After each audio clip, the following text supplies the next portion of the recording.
नाज़रीन अस्सलाम वालेकुम। खबरनामे में आपका खैर मकदम है। पहले नजर डालते हैं सुर्खियों पर। तेलंगाना मसले की जल्द यकसोई नामुमकिन, प्रणब मुखर्जी के दो टोक बयान से तेलंगाना में एक और हलचल का अंदेशा। मरकज तेलंगाना पर जल्द फैसला लेने के लिए संजीदा, सदर प्रदेश कांग्रेस और मरकजी वजीर के बयानात में तजाद। महकमे आबकारी के मुलाजमीन भी आम हड़ताल में शामिल, 9 से 11 अक्टूबर रेल रोको एहतजाज का ऐलान। साउथ सेंट्रल रेलवे तहफ्फुज़ फराहम करने की शर्त पर रेल रोको एहतजाज के दौरान भी ट्रेनें चलाने तैयार। और तुकाराम गेट इलाके में एक नौजवान ऑटो ड्राइवर का कत्ल, लाश सड़क पर फेंक दी गई।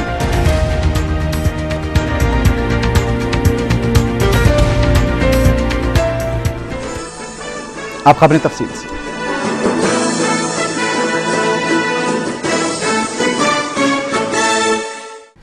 तेलंगाना मसले की यकसोई आसान नहीं है और अगर तेलंगाना रियासत की तश्कील अमल में लाई जाती है तो दूसरी रियासतों के क़याम के मुतालबात में भी शिद्दत पैदा हो जाएगी। मरकजी वजीर ख़जाना प्रणब मुखर्जी ने खानगी न्यूज़ चैनल से बात करते हुए ये बयान देकर तेलंगाना में जारी एहतजाज की चिंगारी को मजीद हवा दे दी है। प्रणब मुखर्जी ने खदशा जाहिर किया है कि तेलंगाना की तश्कील से कई मसाइल पैदा हो सकते हैं और इस सिलसिले में फ़ैसला लेना आसान नहीं है। उन्होंने तेलंगाना में मुलाजमीन की आम हड़ताल पर तबसरा करते हुए कहा कि यह हड़ताल सिर्फ जज्बात में की जा रही है और इससे मरकजी हुकूमत के फैसले पर कोई असर नहीं पड़ेगा। प्रणब मुखर्जी ने कहा कि इस मसले पर मुशावरत और इत्तेफाक राय की कोशिशें जारी हैं। उन्होंने यह भी कहा कि रियासतों की तंजीम जदीद के पहले कमीशन की वजह से पहले ही कई मसाइल का सामना करना पड़ा है, इसलिए अलहदा तेलंगाना के मसले का संजीदगी से जायजा लिया जा रहा है। प्रणब मुखर्जी ने कहा कि रियासत आंध्र प्रदेश में अमन व ज़ब्त की सूरत हाल को काबू में रखने के लिए इक़दाम किए जा रहे हैं। उन्होंने हड़ताली मुलाजमीन से अपील की कि वह हड़ताल से दस्तबरदार हो जाएं। प्रणब मुखर्जी ने कहा कि यह मसला ज़ायदस 50 साल पुराना है, इसलिए इसकी यकसोई उजलत में नहीं की जा सकती। सियासी जेएसी के सदरनशीन कोदंड राम रेड्डी ने मरकजी वजीर खजाना प्रणब मुखर्जी के तेलंगाना से मुताल्लिक़ किए गए रिमार्क्स पर तबसरा करते हुए कहा कि प्रणब मुखर्जी का बयान सरकारी बयान नहीं है। मीडिया से बात करते हुए कोदंड राम ने कहा कि प्रणब मुखर्जी के बयान से तेलंगाना की तश्कील की हाँ या ना वाज़ेह नहीं होती। उन्होंने कहा कि मुफ्ती पुलिस तहरीक को पुरतशद्दुद बना रही है। सदरनशीन जेएसी ने कहा कि यह अवामी हड़ताल है और इसमें अवाम भी शामिल हैं। मदद में थे और वो लोग अभी जो सकल जन सामने हो रहा, इसके मदद में सरकार के जल्द से जल्द फैसला करने की जरूरत वो भी मान लिए और इसी मामले पर वो सरकार को एक खत लिखने के लिए फैसला किए।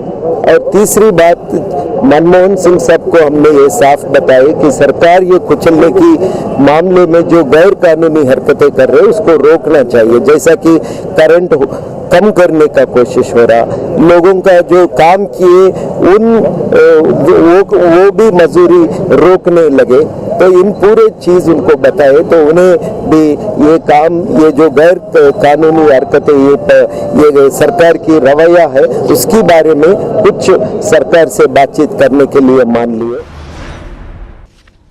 टीआरएस की रुकने पार्लियामेंट विजय शांति ने मरकजी वजीर खजाना प्रणब मुखर्जी के बयान पर शदीद तनकीद की है। मीडिया से बात करते हुए विजय शांति ने कहा कि उन्हें कांग्रेस पर भरोसा नहीं है और प्रणब मुखर्जी का बयान यूपीए हुकूमत के मौक़िफ़ को जाहिर करता है। उन्होंने कहा कि अगर कांग्रेस अलहदा तेलंगाना की तश्कील के वादे से इन्हिराफ करती है तो इलाके से उसका वजूद ही ख़त्म हो जाएगा। उन्होंने कहा कि कांग्रेस बातचीत और इत्तेफाक राय के नाम पर मसला तेलंगाना को तातुल से दो चार कर रही है। उन्होंने ये भी कहा कि तेलंगाना का मसला कोई नया नहीं है, बल्कि इसका मुतालबा 56 साल से किया जा रहा है। एक तरफ प्रणब मुखर्जी ने मसले तेलंगाना की जल्द यकसोई को नामुमकिन करार दिया है तो दूसरी तरफ उत्तर प्रदेश कांग्रेस बी सत्यनारायण का कहना है कि कांग्रेस आलाकमान और मरकजी हुकूमत मसले तेलंगाना पर जल्द अज जल्द फैसले के लिए संजीदा है। मीडिया से अपनी क़यामगाह पर गैर रस्मी बातचीत करते हुए सदर पीसीसी ने कहा कि इस मसले को मजीद तूल देने का कोई इरादा नहीं है, अलबत्ता इसकी जल्द यकसोई के लिए हायल पेचीदगियों को दूर करने के लिए वक्त दरकार है।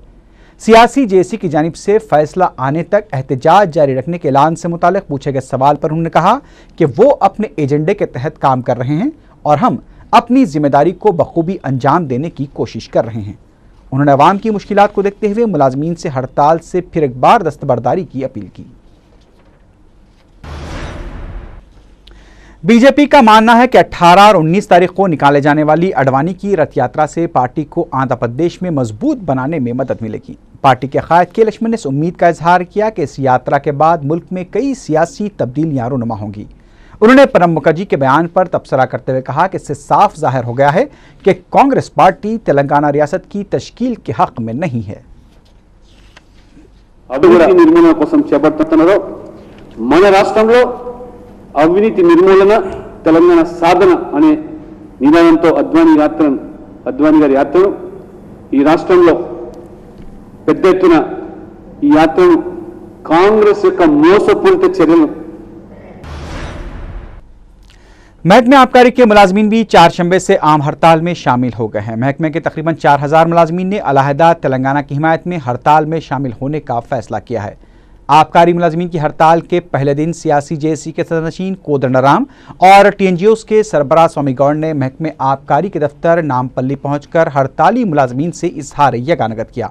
इस मौके पर मीडिया से बात करते हुए कोदंडराम ने कहा कि हुसूल तेलंगाना तक हड़ताल जारी रहेगी। उन्होंने बताया कि 9 ता 11 अक्टूबर को रेल रोको एहतजाज मुनज़्ज़म किया जाएगा। उन्होंने आवाम से भी एहतजाज में शामिल हो जाने की अपील की। ప్రజలందరికీ కూడా మేము ఒక్కటే విజ్ఞప్తి చేస్తున్నాం, ఈసారి దసరాకు మీరు ఎవ్వరు ఊరికి పోయినా, మీరు ఎక్కడ ఉన్నా మీకు ఒక కర్తవ్యం ఉన్నది. మీరు ముఖ్యంగా ప్రజలందరికీ చెప్పవలసిన బాధ్యత ఒకటి ఉన్నది. మనం రాజకీయ నాయకత్వం పైన ఒత్తిడి పెట్టాలి. రేపు 9, 10, 11 తారీఖుల్లో జరిగే రైలు రోకో కార్యక్రమాన్ని పెద్ద ఎత్తున విజయవంతం చేయాలని ప్రతి ఒక్కరిని మనం కోరాలి। आबकारी मुलाजिमीन की हड़ताल से शराबियों में बेचैनी पाई जाती है। कई दुकानात पर शराबी ऐसी कतारों में खड़े देखे गए जो अमूमन राशन की दुकानात पर ही देखी जाती हैं। ज़राए के मुताबिक अगर आबकारी मुलाजिमीन की हड़ताल 4 या 5 दिन तक जारी रहती है तो शराब की दुकानात बंद भी हो सकती हैं और शराब की ब्लैक मार्केटिंग का भी इम्कान है।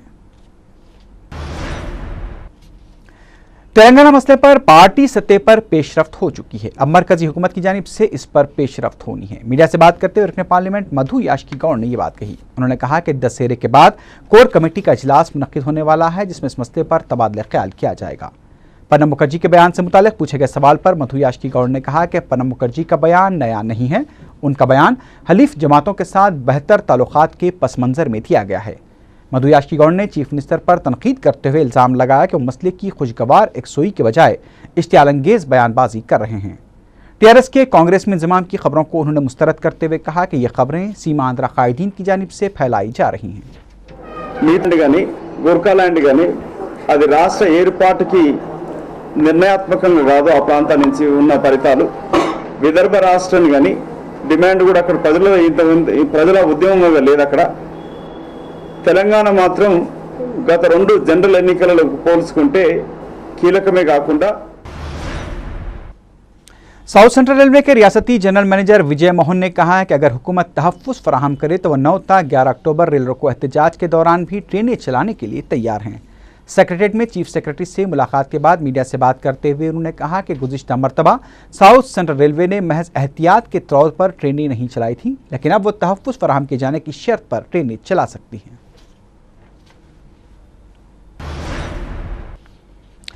वज़ीर आला किरण कुमार रेड्डी ने रियासत बिलखुसूस तेलंगाना में अमन ज़ब्त की सूरत हाल पर जायज़ा इजलास मुनक़्क़िद किया। इजलास में रियासती डीजीपी दिनेश रेड्डी और चीफ सेक्रेटरी ने शिरकत की। चीफ मिनिस्टर ने डीजीपी से अमन ज़ब्त की सूरत हाल पर वाक़िफ़ियत हासिल की। किरण कुमार रेड्डी ने डीजीपी को अमन ज़ब्त की बरकरारी के लिए मौसर इक़दामात की हिदायत दी। टीआरएस ने इल्ज़ाम लगाया कि चीफ मिनिस्टर तेलंगाना तहरीक में आई शिद्दत से अवाम की तवज्जो हटाने के लिए नई स्कीमों का ऐलान कर रहे हैं। मीडिया से बात करते हुए टीआरएस के रुकन असम्बली विनय भास्कर ने कहा कि टीआरएस सरबराह के चंद्रशेखर राव की जानिब से दिल्ली में वज़ीर आज़म से किसानों को दरपेश मुश्किलात के सिलसिले में नुमाइंदगी की गई थी, जिस पर रियासत को 1000 मेगावाट बरक़ी सरबराही से मरकज़ी हुकूमत ने इत्तेफाक किया है।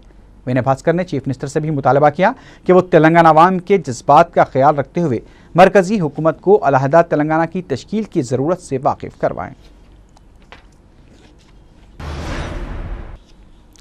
वज़ीर आला किरण कुमार रेड्डी ने रियासत के अवाम को विजयदशमी की मुबारकबाद पेश की है। अपने बयान में चीफ मिनिस्टर ने त्यौहार के मौके पर रियासती अवाम की खुशहाली के लिए नेक तमन्नाओं का भी इजहार किया। उन्होंने कहा कि हुकूमत गरीब आवाम की भलाई के लिए 1 रुपये किलो चावल की स्कीम का 1 नवंबर से आगाज़ करने जा रही है। इसके अलावा ज़राई शोबे के लिए भी हुकूमत की जानिब से संजीदा इक़दाम किए जा रहे हैं। रियासती वजीर कोमटिरेड्डी वेंकट रेड्डी के वजारती ओहदे से दिए गए इस्तीफे को कबूल कर लिया गया है। ज़राए के मुताबिक चीफ मिनिस्टर ने इस सिलसिले में गवर्नर को मकतूब भी रवाना किया था।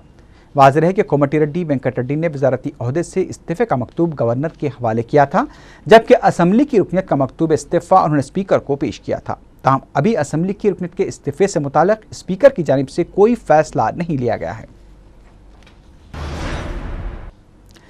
कांग्रेस पार्टी के सीनियर कायद पी गोवर्धन रेड्डी ने इल्ज़ाम लगाया है कि रियासती वजीर कोमटिरेड्डी वेंकट रेड्डी बदनुमानियों के जरिए नलगोंडा जिले में मनमानियां करते हुए पार्टी की साख बिगाड़ रहे हैं। मीडिया से बात करते हुए उन्होंने कहा कि इस सिलसिले में बहुत जल्द चीफ मिनिस्टर से नुमाइंदगी की जाएगी। गोवर्धन रेड्डी ने कहा कि मरकज़ तेलंगाना देने के लिए तैयार है, लेकिन बाज़ कांग्रेसी कायदीन के रवैये की वजह से वो पीछे हट रहा है। अगर ऐसे में तेलंगाना रियासत की तश्कील का ऐलान कर दिया गया तो उनका पूरा फ़ायदा KCR को पहुँचेगा। ముఖ్యంగా ఎందుకంటే మీకు చెప్పేది ఏంటంటే ఇప్పుడు ఆయన మా దగ్గర ఒక లిఫ్ట్ ఇరిగేషన్ ఉంది, వాళ్ళ ఊరి దగ్గర ఒక చెరువు కట్టి దాని నుంచి లిఫ్ట్ చేయాలని ఆ నీళ్ళు ఎక్కడి ఓన్లీ నల్గొండలో పానగల్ రిజర్వ్ అయ్యారు। कांग्रेस रुकन कौंसल पद्मा राजू ने मरकजी हुकूमत से 1000 मेगावाट बरखी के हुसूल के लिए चीफ मिनिस्टर की जानिब से की गई कोशिशों की सिताइश की है। मीडिया से बात करते हुए पद्मा राजू ने कहा कि चीफ मिनिस्टर सारी रियासत के चीफ मिनिस्टर हैं और आवाम की मुश्किलात और मसाइल की यकसोई के लिए वो मुमकिन कोशिशें कर रहे हैं। पद्मा राजू ने अपोजिशन की जानिब से हुकूमत पर की जा रही तनकीदों को मुस्तरद कर दिया। उन्होंने मुलाजमीन से हड़ताल से दस्तबरदार हो जाने की अपील की। वाईएसआर कांग्रेस पार्टी के लीडर अंबाटी रामबाबू ने साबिक चीफ मिनिस्टर वाईएसआर के नाम को बदनुमानियों से जोड़े जाने पर मुस्तफी हुए 26 अरकान असम्बली के इस्तीफे फौरी कबूल करने का मुतालबा किया है। मीडिया से बात करते हुए अंबाटी रामबाबू ने कहा कि सदर PCC बी सत्यनारायणा मुस्तफी अरकान के बारे में कार्रवाई करने की बातें करते हैं, लेकिन दरहकीकत कांग्रेस पार्टी में अरकान के इस्तीफे कबूल करने की हिम्मत नहीं है। उन्होंने कहा कि कांग्रेस पार्टी को डर है कि 26 अरकान के इस्तीफे कबूल करने से हुकूमत खतरे में पड़ सकती है और वस मुद्दती इंतखाबात का सामना करने से कांग्रेस घबरा रही है। జగన్మోహన్ రెడ్డి గారిని రాజశేఖర రెడ్డి గారు మరణించిన తరువాత వారసత్వ రాజకీయాల్లో చేయాలని ఎవరు అడిగారండి? 156 మంది శాసనసభ్యుల్లో 140 మంది శాసనసభ్యులు సంతకాలు పెట్టారు, మంత్రులు పెట్టారు। ఇవాళ నీ మీద పూలు చల్లినటువంటి రఘువీరారెడ్డి గారు। आंध्र प्रदेश तालीमी तहफ़्फ़ुज़ कमेटी के एक वफ़द ने महकमे तालीम के डायरेक्टर शंकर राव से मुलाकात की और 10वीं जमात से पहले तर्क तालीम करने वाले बच्चों को रोकने के लिए इक़दाम पर जोर देते हुए इन्हें एक याददाश्त पेश की। बाद में मीडिया से बात करते हुए जी गोपाल ने कहा कि सरकारी मदारिस में तालीमी मयार बढ़ाने के लिए असातिज़ा के तक़र्रुरात ज़रूरी हैं और प्राइमरी स्कूल्स में हर 20 बच्चों के लिए एक टीचर को मुक़र्रर किया जाना चाहिए। टीआरएस के कारकुनों ने एलबी नगर चौराहे से एक रैली निकाली और रास्तों को एहतजाज भी मुनज़्ज़म किया। एहतजाजियों ने अलहदा रियासत तेलंगाना के लिए पार्लियामेंट में बिल पेश करने का मुतालबा करते हुए रास्ता रोक दिया, जिसकी वजह से करीब 1 घंटे तक ट्रैफिक जाम हो गई।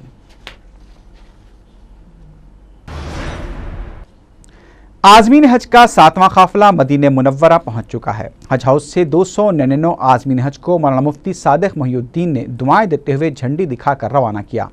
चेयरमैन हज कमेटी खलीलुद्दीन अहमद और दीगर अरकान इस मौके पर मौजूद थे।